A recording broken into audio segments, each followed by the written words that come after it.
Okay. Okay. So I apologize. We've had kind of a crazy fall, and there's been a lot of stuff going on, and we've skipped a few meetings. So this is kind of the first one I think we've had in a little while. And so let me just start us off with a prayer, and then I'll get into what I'm going to share tonight, and we'll get into some discussion. And then I've got a tactic tonight I want to talk about too. So hopefully I can get through both things, and we'll see, time permitting. Father, thank you for helping us to grow and mature in knowledge and wisdom, in love and in purity. Father, I pray that what I'm going to share tonight will work in all of our hearts, including mine, that we will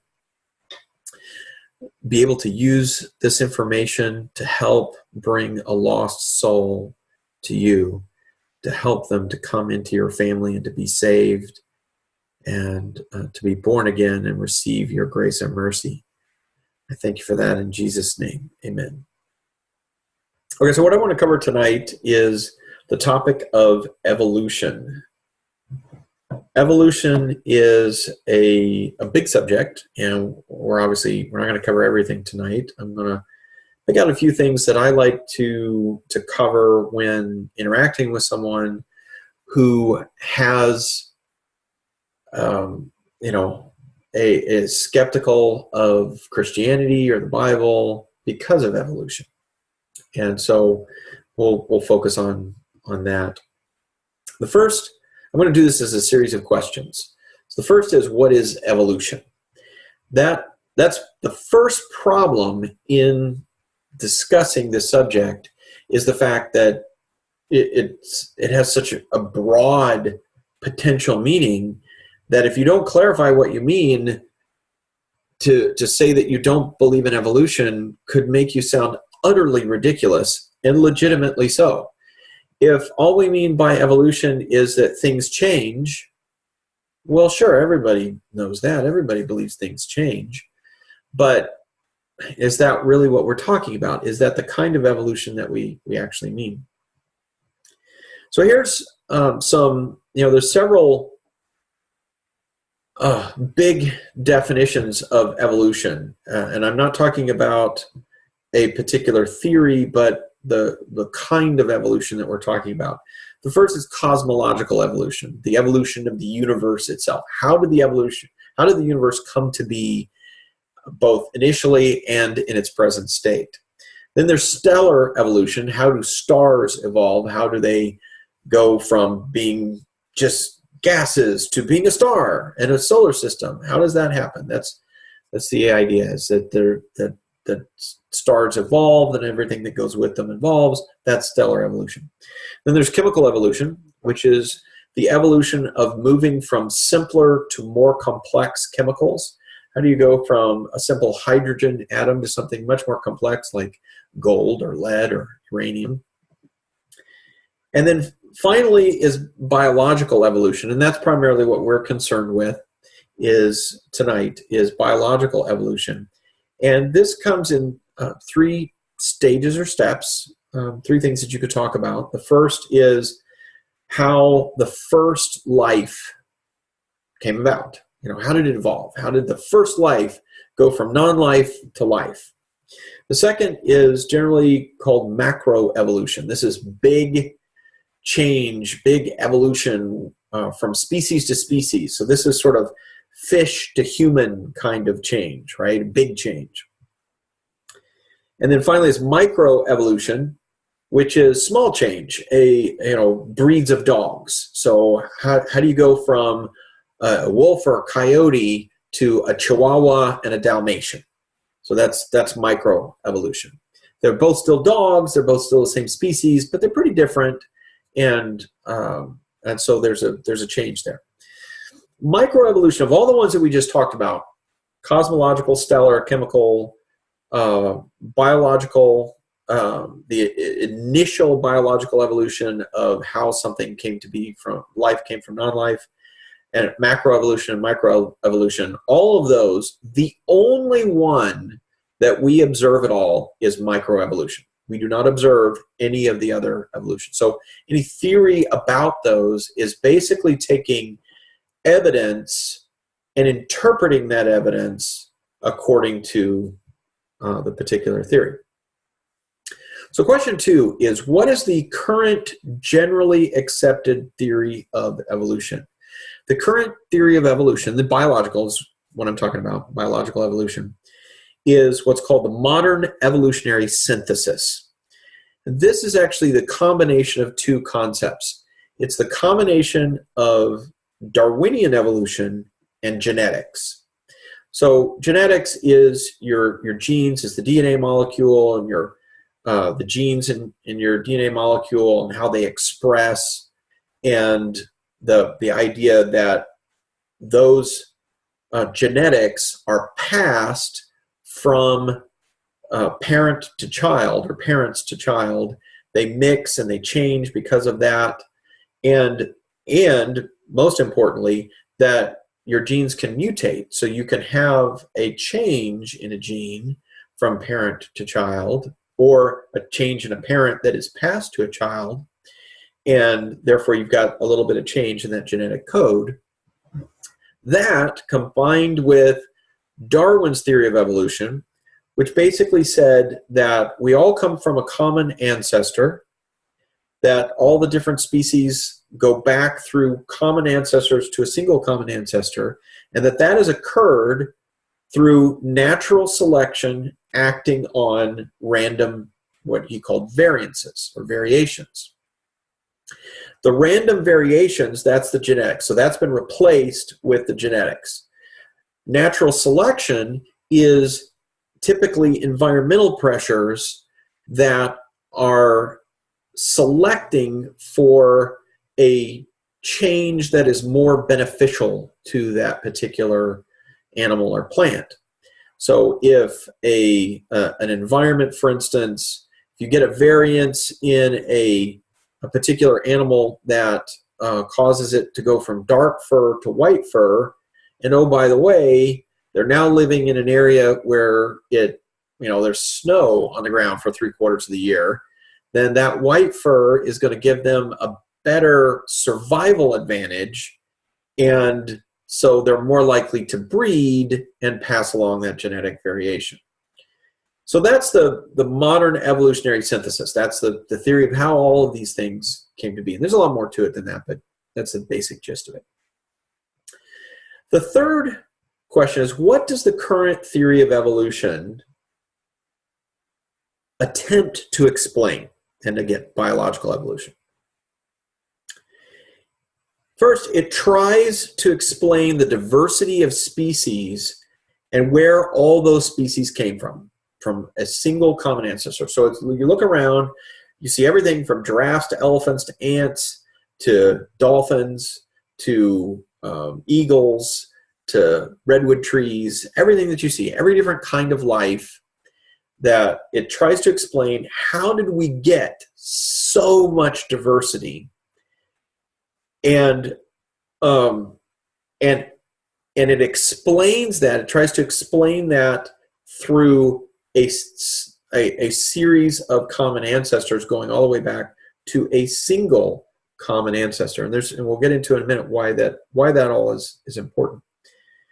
It does not try to explain how life came to be in the first place. And this is a part that a lot of people aren't aware of, is that the theory of evolution, the Darwinian, from now on I'm just going to call it Darwinian theory of evolution, but insert there the modern synthesis of that. The Darwinian evolution does not try to explain how life came to be in the first place. In Darwin's book, The Origin of Species, he doesn't talk about it at all. Sometimes people will refer to a letter that he wrote where he speculated about how it might have happened, but that really wasn't his theory. He wasn't trying to explain the origin. And so Darwinian evolution does not try to explain how life came to be in the first place.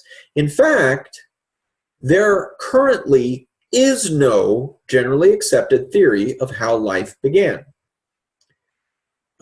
We probably have all read in textbooks in high school or maybe college, we've probably read some explanations. And the one that I remember, and I believe this is probably one that you'll remember too, is the idea of very primitive seas or oceans, or maybe a smaller area where there was water, there was a lot of chemical, it was a chemical soup basically. And maybe it was mixed with some lightning or something. Something happened and it all kind of came together and bam, you had the first life. Well, that explanation is utter pure fantasy. And legitimate science knows that did not happen, and that's not how it happened. And so they actually don't have a theory about how it happened. There are people who are working on theories. They're trying to develop theories out of hypotheses, but there is no theory of today of how life began. That's why, if you remember a few years ago, a documentary came out that starred Ben Stein, was called Expelled. And in that, at one point towards the later part of the documentary, he's interviewing a prominent atheist, and he asks him, where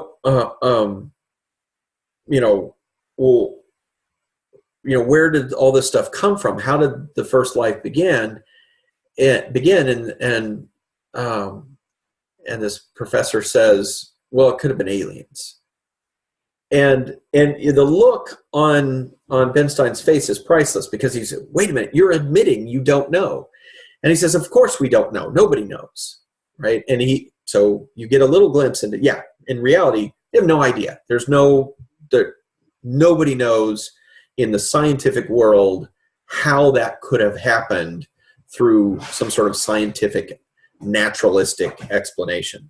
The next question is, why is the theory of evolution, why is evolution a problem for Christians?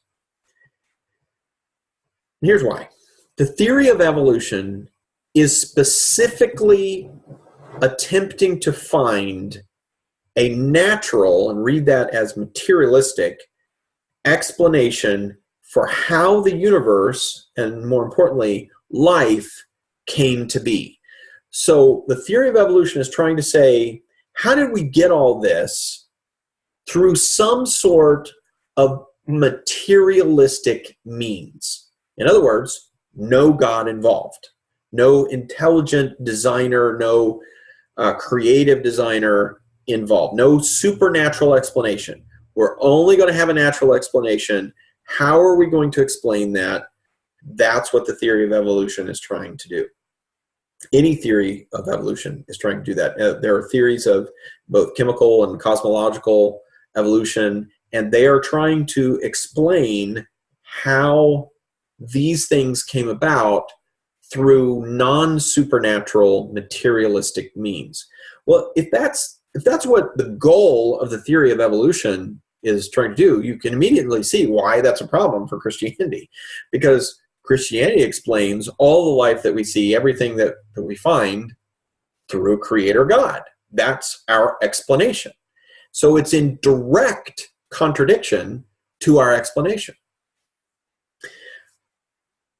It's like saying that we're going to try to find an explanation for why Jesus wasn't raised from the dead, and then somehow saying that theory, that we're going to work on a theory that explains why he wasn't raised from the dead, and say that's somehow compatible with Christianity. Of course it wouldn't, because Christianity hinges on the fact that Jesus was raised from the dead. So if we're trying to develop a theory, and we've got a theory about how he wasn't raised from the dead, it's kind of hard to say that you're a Christian and you believe he was raised from the dead, which makes you a Christian, but you're also looking to this theory that it tries to explain why he wasn't raised from the dead.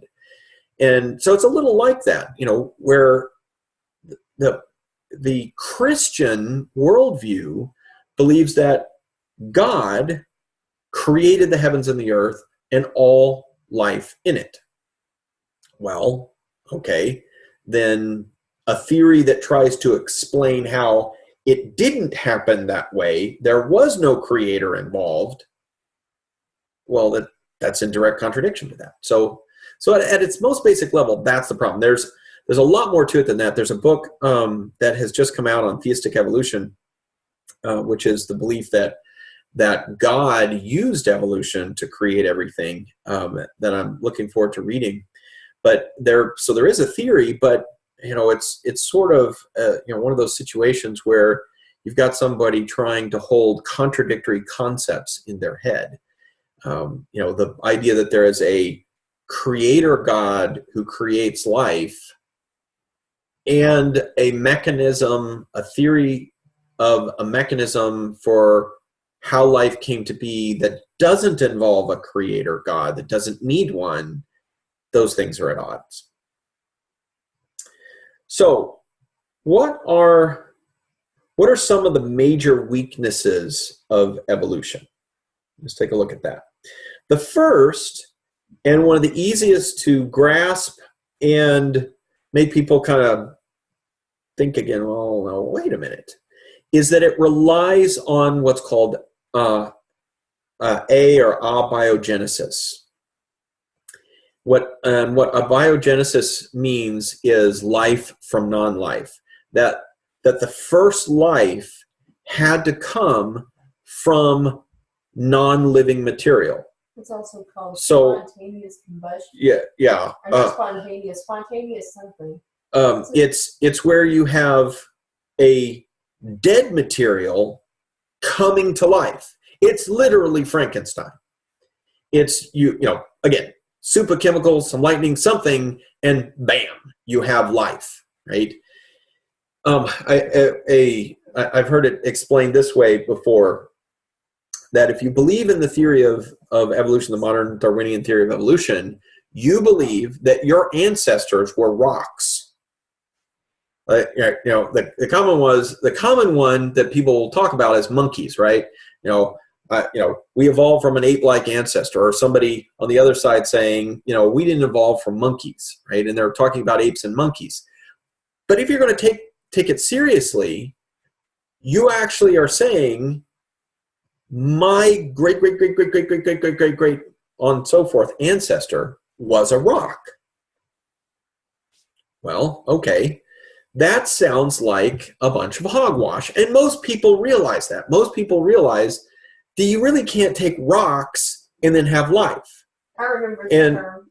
It's spontaneous generation. And we learned that in biology. And in the Middle Ages, they thought that they didn't understand anything. So they thought stuff like flies just sort of spontaneously materialized out of rotting meat, or fleas just spontaneously materialized out of a pile of dust. Yeah, and that's long been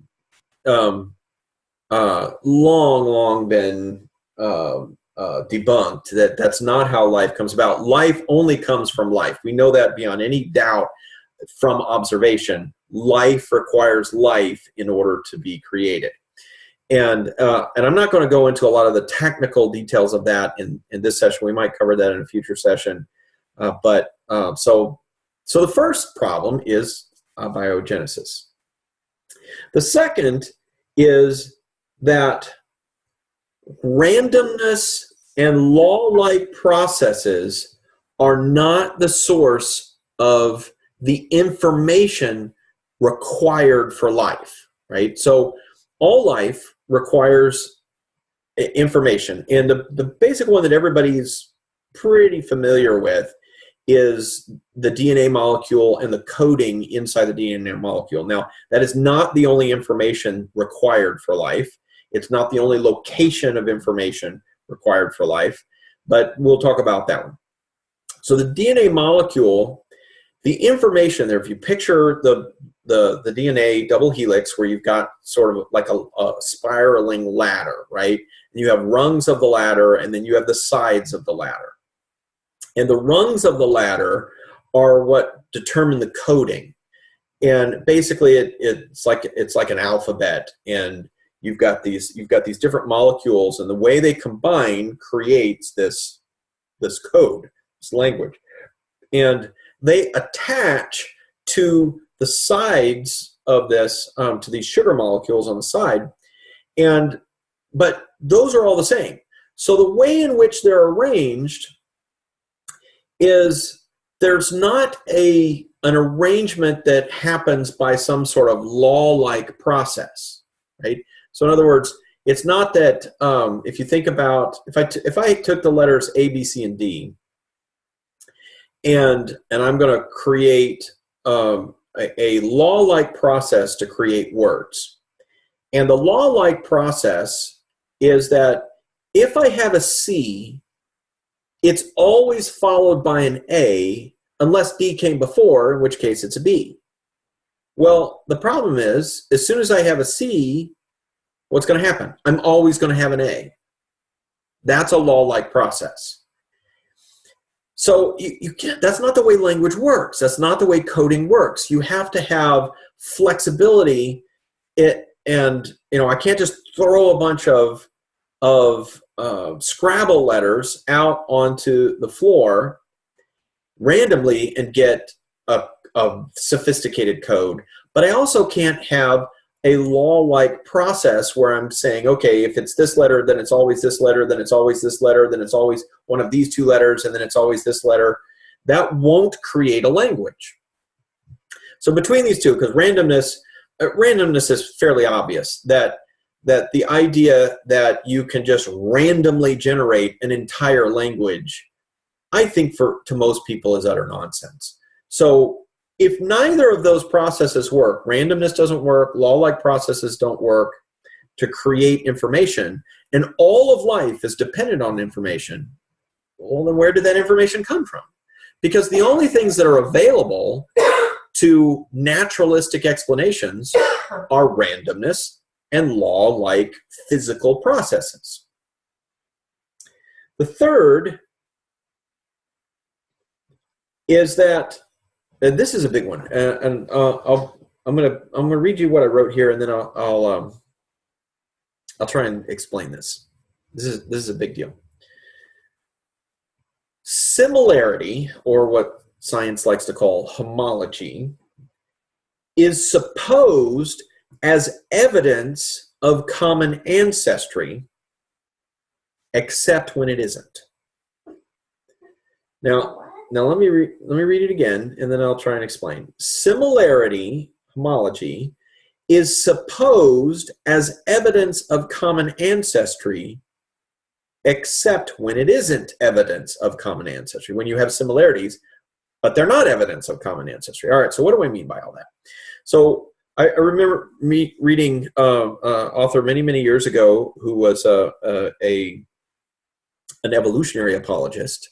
And he was writing that for him, the best evidence of evolution was homology, was similarity. So, for example, generally speaking, all mammals have what is this similar kind of bone-like structure that you can look at different species and say, so humans have a hand, right? And rats have a hand.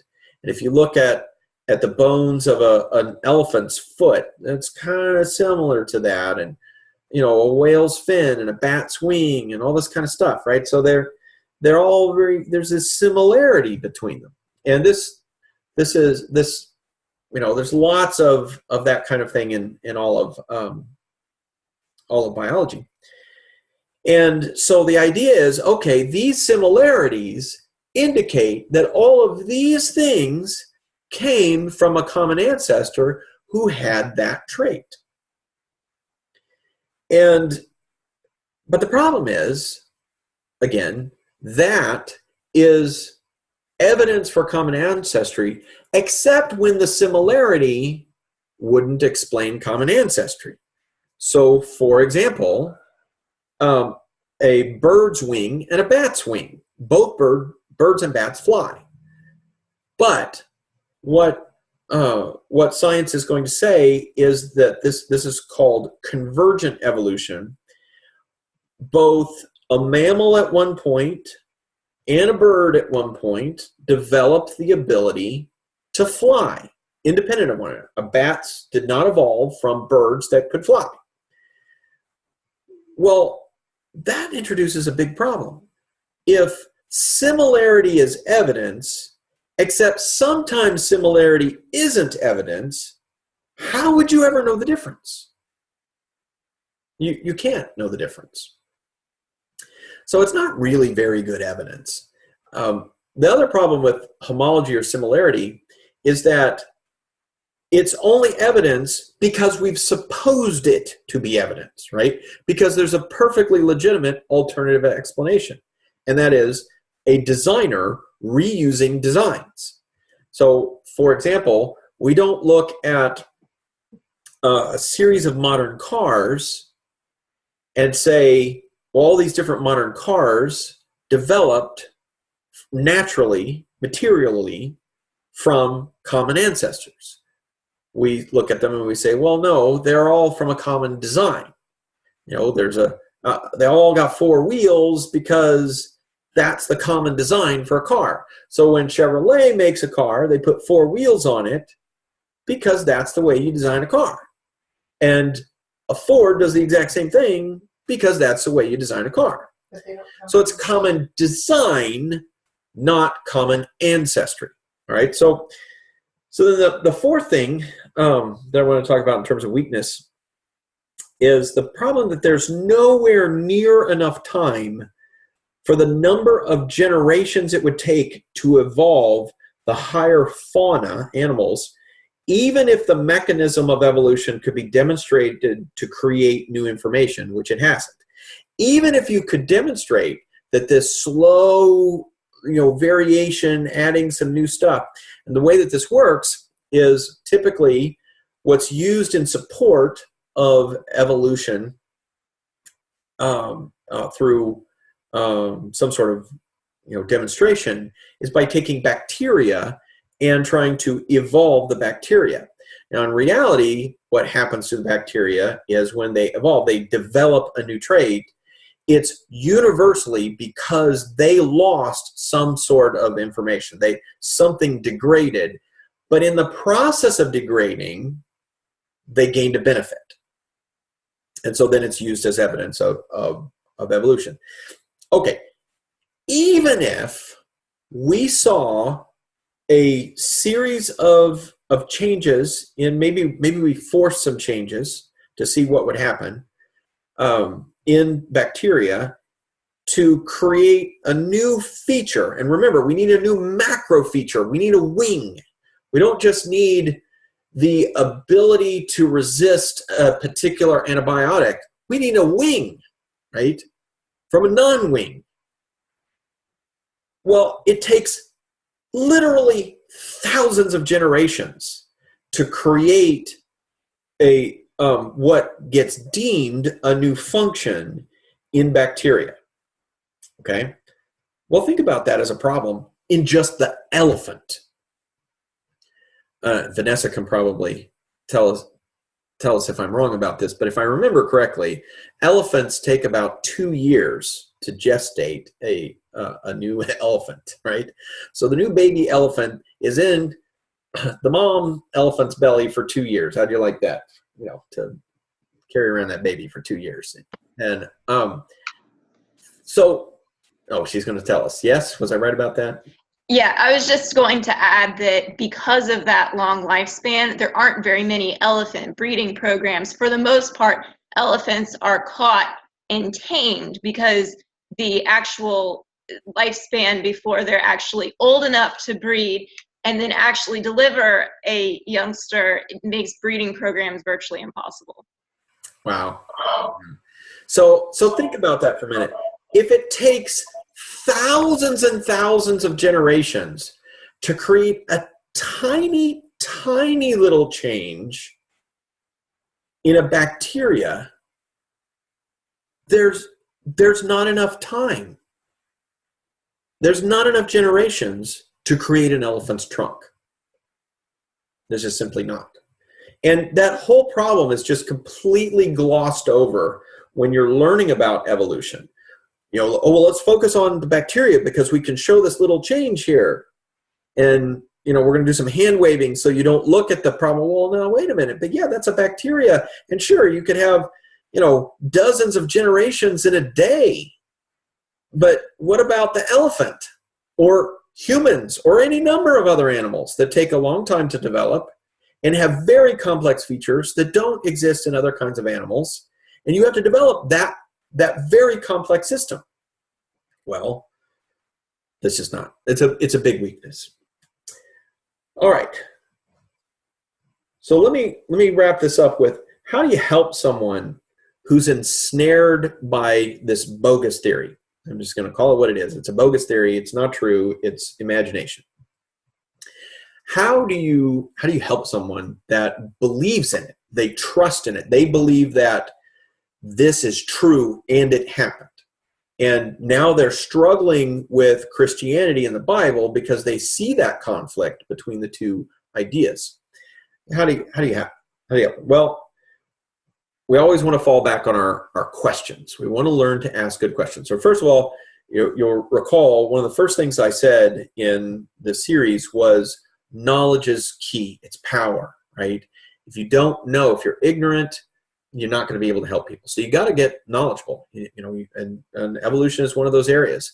Some very good materials put out by the intelligent design community, the Discovery Institute predominantly on this subject. A couple of very, very good books are both by Stephen Meyer. One is called Signature in the Cell. The other one is Darwin's Doubt. There's a lot of books on the subject.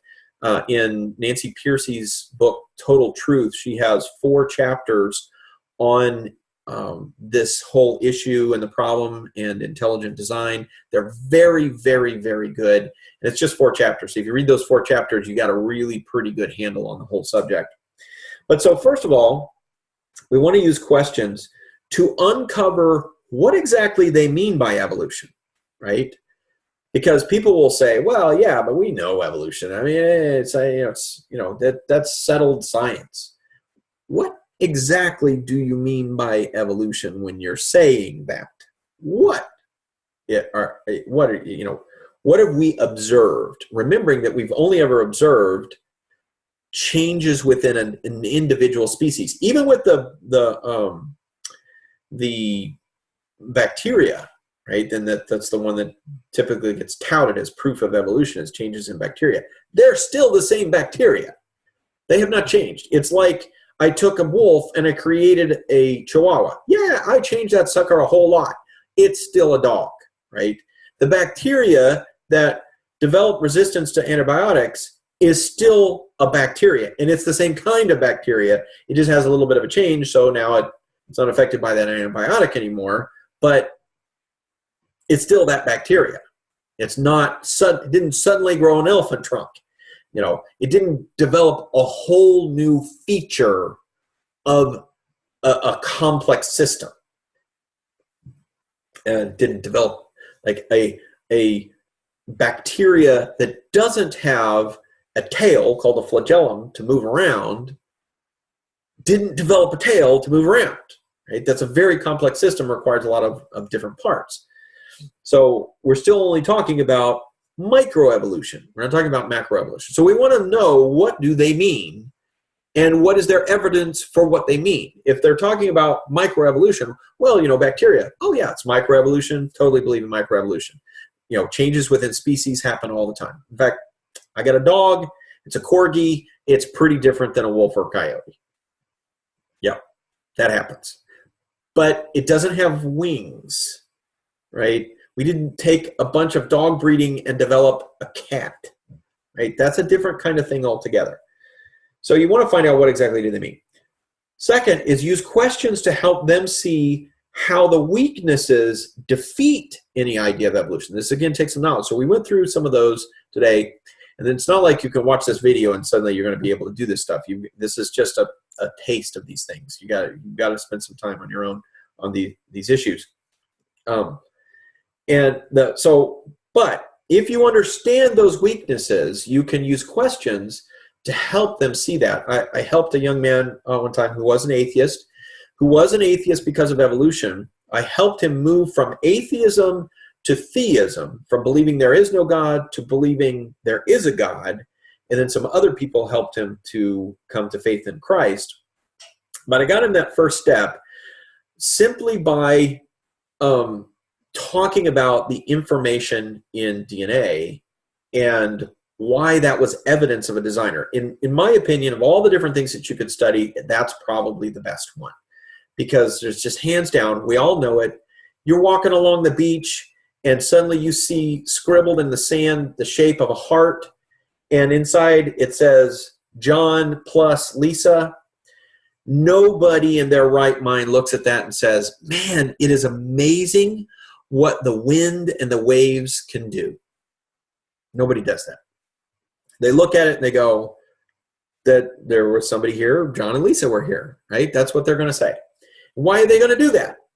Because they intuitively recognize that information comes from an intelligent being.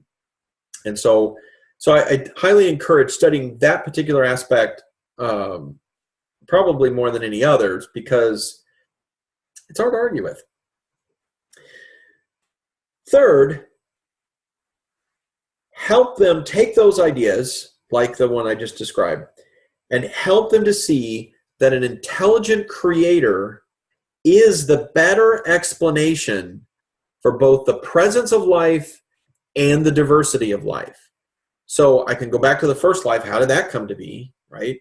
All life has information in it.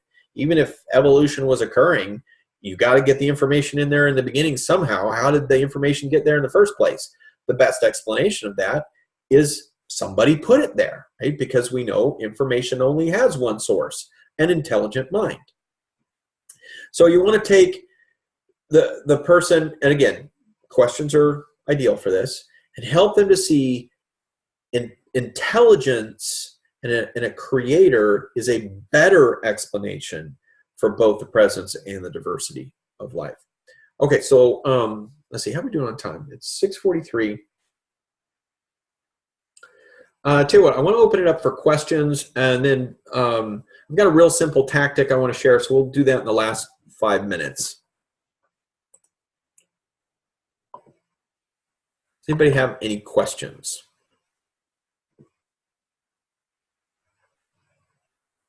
I have a question, John. Yeah, Gabe. So, you brought up this idea or this term called microevolution. Is that a fairly new term? No. Because after you said it, I looked it up, and I was taught that this term is called adaptation, which was a pretty significant, at least when I was taught it in school, there was a pretty significant separation made between adaptation and evolution. So I didn't even realize this term microevolution even existed. Yeah, now adaptation comes in several different forms. Adaptation isn't really evolution. Adaptation is the switching on and off of genes. So I adapt to my particular environment. That typically occurs almost universally through existing information that's not currently doing anything, right? So environmental pressure will trigger those things. You can see it, for example, in animals that will shed their fur when the weather turns warm, and then they'll grow that fur again when it starts to get cold. They're switching on and off things in their systems to adapt to the current environment. Almost all adaptation occurs that way. If it's evolution, which would be microevolution, then it's occurring through some form of genetic change, right? So I'm using genetics to create a change. Like a mutation or what? Now, a lot of microevolution is probably adaptation. When you're creating dog breeds, you're probably getting a whole heck of a lot of just switching on dormant genes. But it is possible that you're getting some minor changes in the genes that will produce. I know, for example, there was an interesting study that I read about that in extremely rare cases, the daughter of a man who's colorblind in the typical, red-green spectrum will have, oh gosh, I'm not going to remember the term. They have an additional cone or set of cones. You have to help me out with this, Vanessa, if you remember this. That I think it's, I can't remember exactly. I'll have to go find the article, but it was fascinating because here's what it meant. It meant that these women, very, very rare, in the study, they had studied a whole lot of women in England, and they found one who can actually see a much greater granularity of color than human beings can normally see.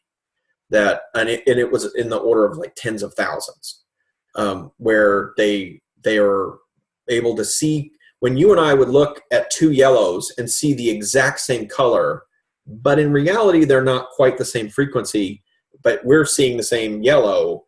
This woman could actually see two different colors because they could detect the frequency difference that normal people can't detect. That occurs through a mutation, right? So that's a little bit of microevolution going on. Now, it can't, she can't pass that on. It's not occurring in the right part of the DNA to pass on to the next generation. So her children don't inherit that. Well, the bottom line, though, is that a lot of what they're calling examples of evolution, that they would say support the idea that, that the species that now exist evolved from a common ancestor that was completely different. So it would be basically evolving from one species into another is actually adaptation or microevolution, whatever term you want to use, and not supportive of something changing from one species into another. The important part to remember, whether you're talking about adaptation, which is just simply adapting to environmental pressures, or microevolution, which is a change in the genetics of an animal, frequently due to environmental pressures that are caused by a genetic mutation, that's when you really have evolution occurring at that micro level. None of that, adaptation or microevolution, demonstrates whole-scale change on a large functional level, where you have a complete new feature of that animal. So, if you're looking through your textbook and you're looking for an example of actual experimentation that demonstrates something greater than those little minor tweaks, you're not going to find it, because we can't do that. The dogs and pigeons, especially pigeons, have gone through a lot of selective breeding, and and chickens as well. You got a lot of different kinds of these different kinds of dog breeds and pigeon breeds, and there's a limitation to that people have found, where you can only do it so far, and then it just doesn't work beyond that.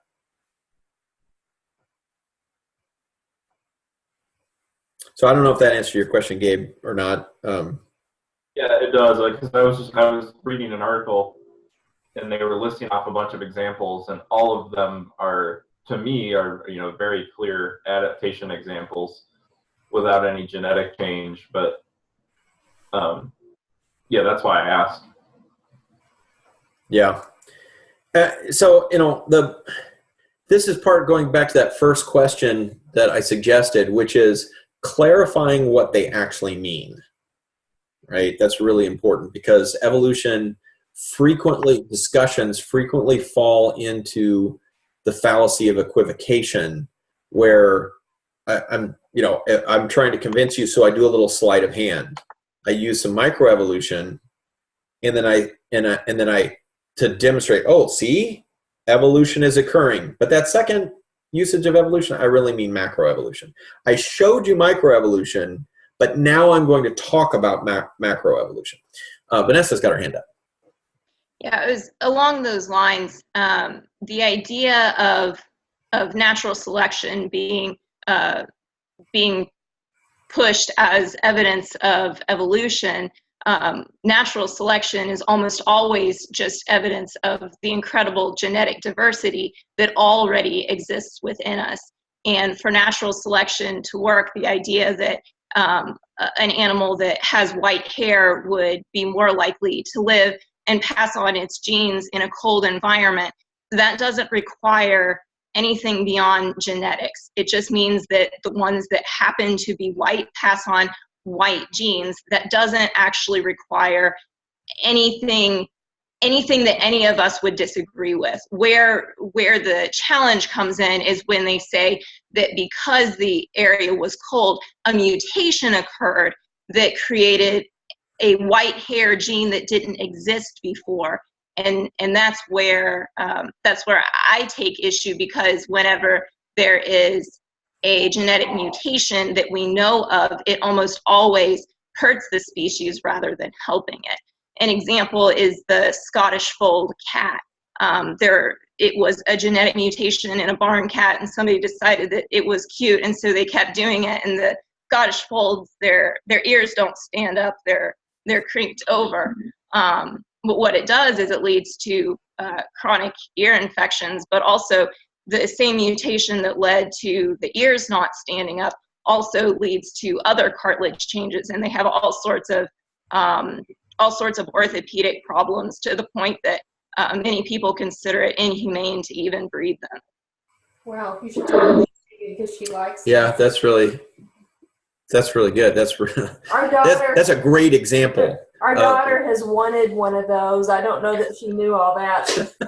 Well, she could adopt one from a shelter and save it without having to make someone create a new one. Don't get one from a breeder, in other words. That's right. Gabe's got his hand back up. And there's some irony to what you said there too, Vanessa, because if you really think about the idea of interweaving the idea of natural selection and evolution together, at this point in time, if the world's been around for hundreds of billions of years, everything would just be human or better at this point. Because natural selection, if it really worked the way that secular scientists say it does, the species that are at the bottom of the food chain would have evolved to try to get to the top. And the only way that's possible is if their idea of evolution works, and we see just in our everyday life that hasn't happened. That's not how it is. Yeah. Okay, well, let's see. It's probably about time for me to, let me do this. Let's talk about a tactic. What I want to talk about tonight for our apologetics tactic is determining whether or not the person is really serious about being open to other ideas. This is something that I haven't talked a lot about. I haven't even really thought a lot about, because I think most of us that are thinking about these subjects and these ideas of apologetics and helping people to come to faith in Christ is that we love people and we want people to come to Christ, and we want them to turn away from sin in the world and turn to God and to Jesus. And so, we're just thinking in terms of, this person who's caught up in this false worldview, a false religion, false ideas, and trying to help them to see the truth. But the reality is that a lot of people don't believe those false ideas just because they were taught and they're caught up in a false idea. They believe it because they want to. And so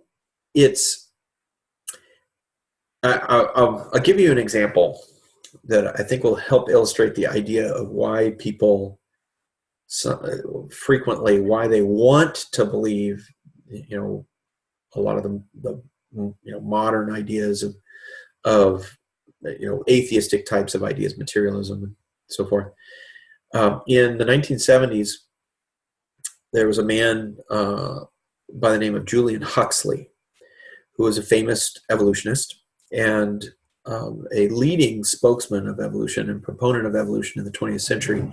And he was an elderly man by this point, and he was interviewed on a television program, and the interviewer asked him, it pointed out that comparative to other, big changes in science, evolution, Darwin's theory of evolution, was adopted by the scientific community and the academic community pretty rapidly. Within a pretty short period of time, a couple of decades really, pretty much almost the entire community of science believed it. And so why? I mean, there was still a lot of debate going on for a while, but pretty much it was widely accepted in intellectual circles.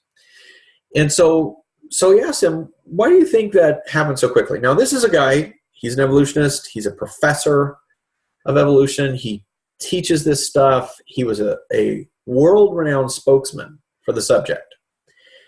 And so you might expect somebody like that to say, well, in science, we believe in evidence and the pursuit of truth through the evidence. And the evidence was overwhelming.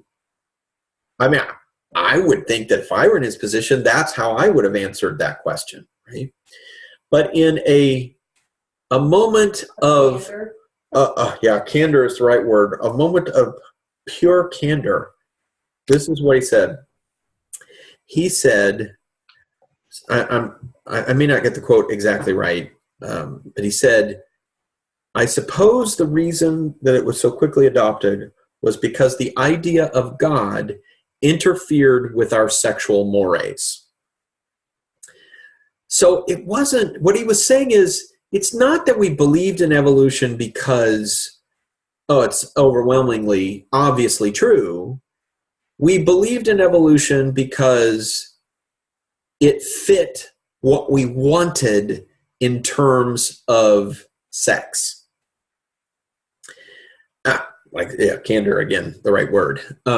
So this tactic is to really try and uncover where is this person, right? Is this a person who is genuinely trying to seek the truth, who is open and honest and wants to know the truth and to believe the truth?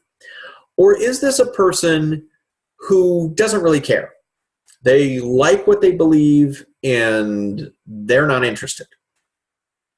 And sometimes it can be a little difficult to tell the difference, especially if you're down in the weeds, you're down in the details, and you're, like tonight's subject of evolution, you're arguing about, this thing or that thing for evolution. Jerry has joined us. You missed it, Jerry. We talked about evolution tonight. I could have used you here to, add or correct.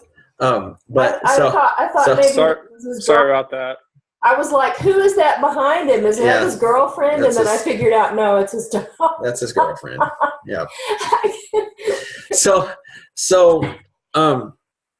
who's very cute, by the way. So you want to ask a question that will uncover this. Frank Turek has his particular question for this. I think is a really good one. He asks. He'll ask somebody he's interacting with, or he'll do this with audiences. He'll say, if Christianity were true, would you become a Christian? If Christianity were true, would you become a Christian? Right? That's a great question. A person who's honestly trying to seek the truth should, in most, if not all circumstances, say, well, yeah, I guess I would become a Christian, but I'm not sure it's true, right? They'll say something like that, right? But what he finds is about 3/4 of the time when he asks the question, the person or 3/4 of the audience say no. Well, that's very telling. That's an interesting thing for that person to say. Now, you might continue that conversation. Well, okay, that's interesting. Why is that? And start to discuss that with them. But now you've avoided a whole lot of stuff that's not going to get you anywhere to get down to the heart of the matter, right? Which may be it doesn't matter. You're never going to convince this person because this person likes their sin, right? And they want their sin and they don't care what you say. And you're never going to convince that person. So why waste your time? I mean, on one level, we want to have a heart for people in the lost, but Jesus also said, don't throw your pearls before swine, right? There is a, Jesus didn't run around, trying to convince and teach all of the Jewish leaders of his day. He interacted with some because they were around or whatever, but he wasn't going around trying to convince them. He was going around trying to find the lost. So I'm sure you can come up with other questions. And I thought I'd ask, if any of you guys have ever used a question, or if you can think of a question that would really be good to try and uncover, like Frank Turek's question of, if Christianity were true, would you become a Christian? Any ideas? Any suggestions or things that you've heard before or you've used before to try and really figure out if a person is really serious or not?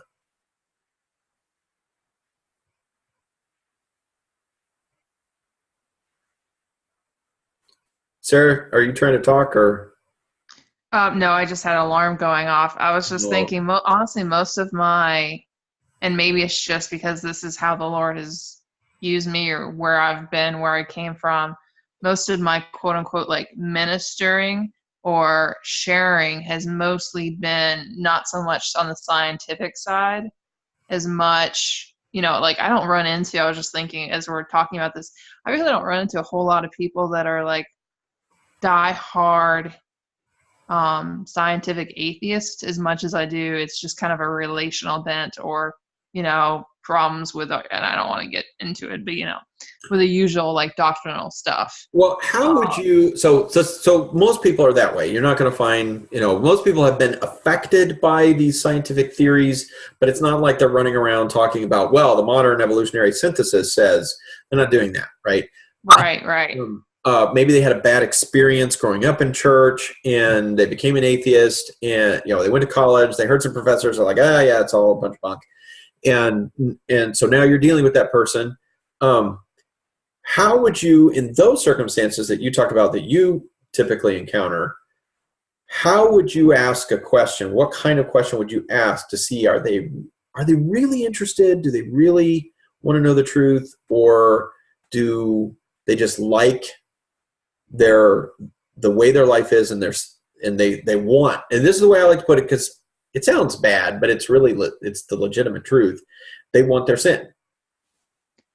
Okay, here's one. I don't know if it's a question, but I remember asking a friend of mine how he knew that someone was hungry.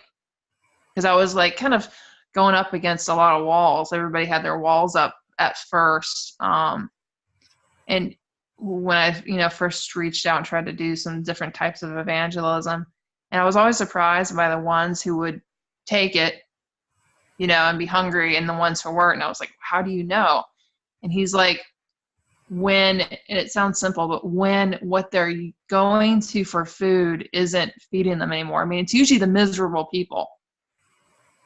So it's just kind of like look around, see the people that look like the most, I don't know if I'm answering your question, but the most miserable, the most like they're struggling, they're not really being fed. I mean, they're not really comfortable in life a lot of times. But as far as like a certain jargon, there's a great proverb about that. And Jerry, maybe you can remember which proverb this is, but it basically says something along the lines of even honey tastes bitter to a man who is full, something like that. Yeah, you get the concept. So just kind of look for people that are the concept. Maybe Jerry can remember it real quick. You're muted, by the way, Jerry. That's the basic gist. Whoops. I was like, it's like everything tastes sweet to, everything tastes sweet to satisfied or something like that. Like if you're not hungry, then and you don't really find it, or like, I'd say look it up. Let me put it this way. Uh, If you've just eaten at a Mexican restaurant where you had 3 bowls of chips and then a gigantic platter, and then you had to have the flan, right? Why? Who knows? But you ate it, Yeah. right? You're ready to throw up. You are so full. You're almost in a coma, and you're walking down the street, and you pass by the chocolate shop with all of this really good chocolate, right? You don't want anything to do with it, right? It could be the best chocolate in the world. It does not matter. Yes. So yeah, so that's it. That's great. So let me go back to what your friend said. So just looking for someone who really is hungry, someone who's very dissatisfied, and are they very satisfied or they're very satisfied? And that's probably a really great way to put it. And finding a way to really uncover that. And sometimes you just got to get to know a person before you're going to really know the difference. Who else? Anybody else have something? John, doesn't that go, I was married to an atheist, and unfortunately that turned out badly for me. I did, and I was a Christian. I don't know, but I was very young, and of course, apparently I didn't know what I know now. And in just dealing with him was I was in tears. I just couldn't, I think to this day he's an atheist. And so I sent everybody over there to witness to him. And he's like, just stop trying to sell me Jesus Christ, because I just do not believe in him. And his mom was a Christian, and I never got it, but the meaning of life too. And I'm just going to throw this out there. It's not, I don't think you can put people in categories. We don't want to do that, because people are individuals, and who knows what lies beyond the surface of whatever belief system, because everybody has experiences, good, bad, and the ugly. I don't care what you believe. You have life experience in every country and in every language. And the meaning of life often comes to my mind. How can these people feel so satisfied when there's such if you don't believe in God or the afterlife, there's the here and the now and the humdrum and the boredom of futility, and that there is no meaning to your life.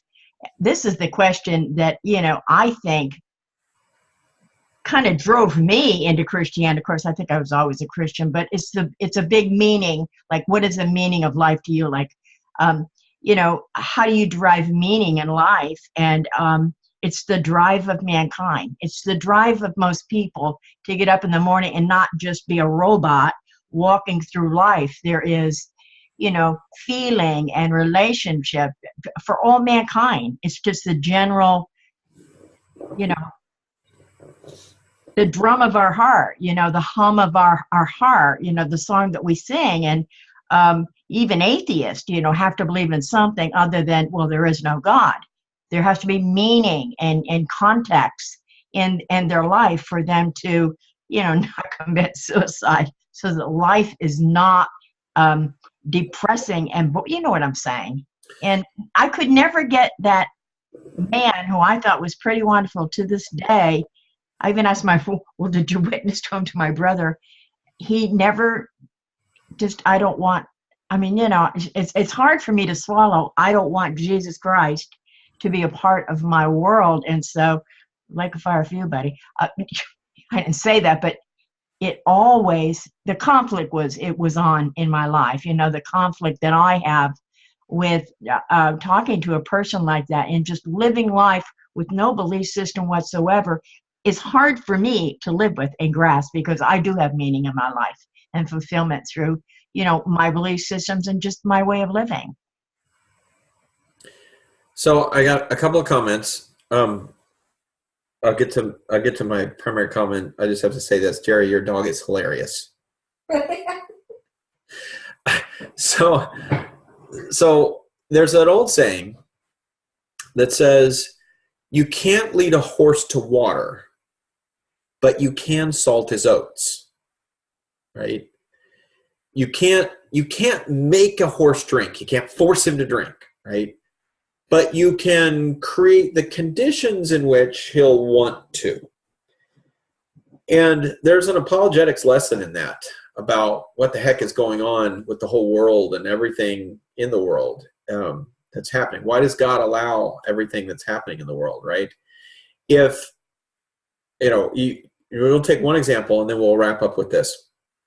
If you look back at the story where Elijah is dealing with the fact that in his country, in Israel, in the northern kingdom of Israel, under Ahab and Jezebel especially, but even before that, but especially under their rulership, the prophets have been killed off. The people are worshiping false gods.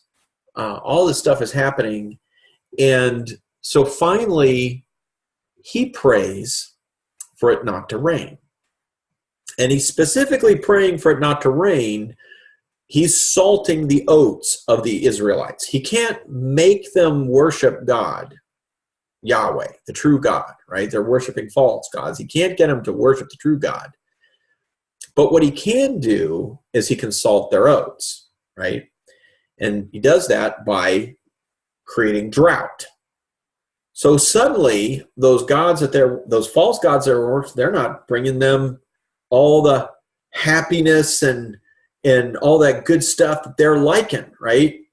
Sexual sin and all this kind of stuff. That now they are at that place that Sarah talked about, where they're just miserable. That goes on for 3.5 years. The end of that time is when he comes in and brings all the people together, and they have a contest between him and the prophets of Baal, where, to see who the real God is, put out 2 altars and see which God, the real God, will light their own altar. And of course, the prophets of Baal go all day long, and no God lights that fire. And then Elijah sets up an altar, even pours water all over it, which, if you think about it, they've been in a 3.5-year drought, right? So this is a big deal. He's pouring all this water on there. But he soaks the wood with all of this water, and then God just obliterates the sacrifice, the wood, the altar, and all of the people fall down on their faces and say Yahweh is God, right? He salted their oats, right? He put them into a situation where they would stop thinking about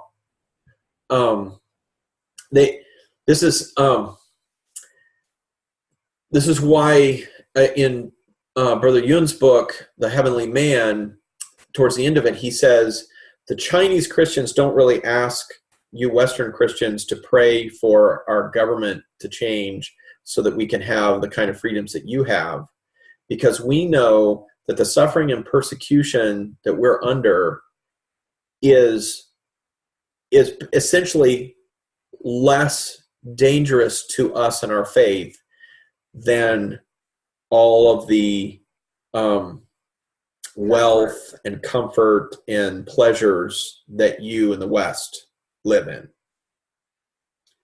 And it's really true. If you got it all going, you don't need God, right? Or at least you don't think you do. And you got, you're got everything you need, you're having a great time, all this kind of stuff. You can see why God talks so much about suffering, because it makes a person realize, well, wait a minute. No, this is not, I don't want this. I want something better. Okay, well, that makes sense. In terms what Sharon was saying, find the people who are suffering instead of the happy and comfortable. Oftentimes are going to be more interested. Yeah, absolutely. All right, let's pray. Let's see. Michelle? Oh, Michelle's on I was going to ask Michelle to pray, but she's on the phone. Sorry. How about Kenny? Kenny, you want to close us out? Sure. Dear Father, I just thank you for this time to just think about these things and to contemplate these things that John's taken the time to share with us. I just pray that you give us wisdom when we come against someone and they are opposing you and your views, that you can just give us the wisdom and the knowledge to speak truthfully and honestly and just openly and share your truth to people in a way that will not just be sharing truth, but will also be receivable by those people, that we can put something in their way that will cause them to have to rethink their positions and to rethink what all they are trying to talk against you. I just pray for your continued guidance in all of our lives, and thank you so much. We love you very much. Thanks for Jesus Christ. Amen. Amen.